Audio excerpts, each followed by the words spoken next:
the human body is so amazing that it's tuned to pick up even the slightest differences in things. You know, when you walk into a room and maybe a book has been moved by a centimetre and you feel it before you even see it, something feels a bit different. We see it in animals too, don't we? You know, you imagine the deer drinking by the side of the stream, and then he hears a twig snap, his head goes up straight away, he's looking for predators. It's all tuned into the whole animal kingdom, and it goes even to us humans too, and it's important for us as well. I've seen it and experienced it in my own time as well, just little things, watching people's eyes and how they react. I remember one time I was at Westminster Cathedral and I bumped into Father Sam, and we saw each other a long way off, so I was like, hey, and we were walking towards each other. As he got close, I saw his eyes flick down to my belly. Just a second, just saw it happen, and I thought, I need to lose weight. He tried to start it out, but I knew what he was looking at. He was looking at this thing. Now, I've lost a bit of weight in the last couple of weeks, and someone said on Friday, they didn't say, Father James, you used to be fat, and now you're less fat. They just went, Father James, you look well. Just a second. Just a second. They didn't even realise what it was. They just thought, he looks well. So they translated that in their own way. It's how we work. It's a good thing. I think something like that happens to John the Baptist in today's Gospel. Jesus walks by, and John is staring at him. He stares hard at Jesus, and he says to his disciples, look, there is the Lamb of God. Now, we could get the impression from this reading that this is the first time that John has seen Jesus, and it's kind of just struck him there and then, like some light coming over the hill. But let's be honest, these guys were cousins. They had known each other all their life. They met before they were even born. That's where we get the story of Mary visiting Elizabeth at the visitation. John leapt in the womb of Jesus. They must have grown up together. They were only sons of women who were very close, cousins. So they would have been more or less brothers. So John knew Jesus his whole life. And yet at this moment, after 30 years of prayer and meditation, he sees something different, something he hadn't seen before. Now, let's dial back to last week's Gospel on the solemnity of the Epiphany. And something else happened there, didn't it, to the wise men? They started out looking for a certain kind of king, one who was going to crush the enemies and make sure that Israel ruled over all. And they were coming to do worship so that they weren't crushed as well, so that they were on the same side of the king. And yet, when they discovered him, led by a star, they had their epiphany. They saw that God had nothing to do with this world of violence, of opposition, of conflict. In fact, he came into the world peacefully, without defence, placing himself in our hands in the hope that our hearts will be converted to be like his, so that we may share in his kingship, in his queenship over creation, that we may see with his eyes and rule in the same way, with compassion and tenderness, love and forgiveness. They were converted and went back by a different way. Now listen to John's words. When Jesus comes over the hill, John doesn't say, look, there is the Lion of Judah. He says, look, there is the Lamb of God. Lambs were sacrificed. They were defenceless, and they were taken to the temple and killed for the sins of the people. They were innocent and had sins of all the people loaded onto them. John finally gets it. He has had his epiphany. He has seen something different, and years of prayer and meditation finally hit home.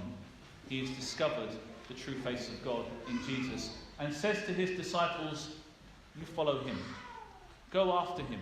And so they do. Two of them follow Jesus, not quite knowing what's going on. Imagine like your teacher just said, right, class is over, you go to the next class without any explanation. That's what they have to do. And when they catch up with Jesus, he asks them a very, very pointed question. One which I'm sure we ask ourselves, or we're asked every day in our lives in one way, shape or form. What do you want?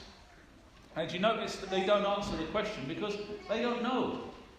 They don't know the answer to the question. Day by day, week by week, month by month, Our wants and our needs are often dictated to us by the circumstances around us, by perhaps a friend's or a relative's needs, by our own troubles and tribulations, by our debts, by the conflicts in our lives.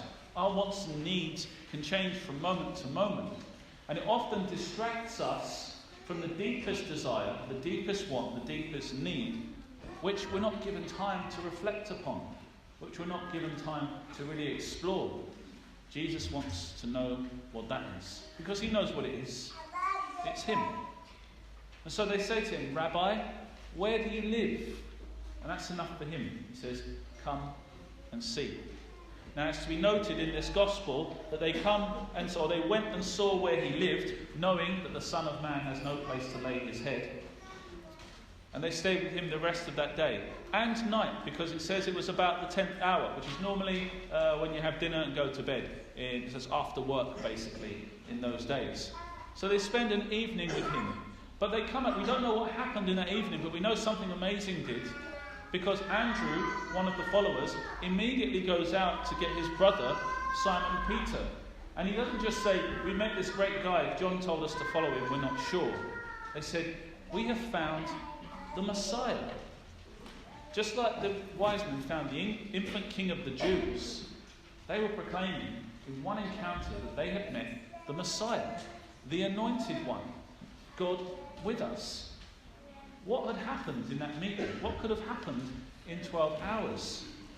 Or what happens when we receive someone into our home and into our company who we love? We eat with them, we speak with them, perhaps we laugh, perhaps we cry. We share our inmost self. In that 12 hours, Jesus would have shared his inmost self with these men, but also he had shown them that he knew them. That he knew what their deepest want was, even when they didn't. And that was what attracted to them.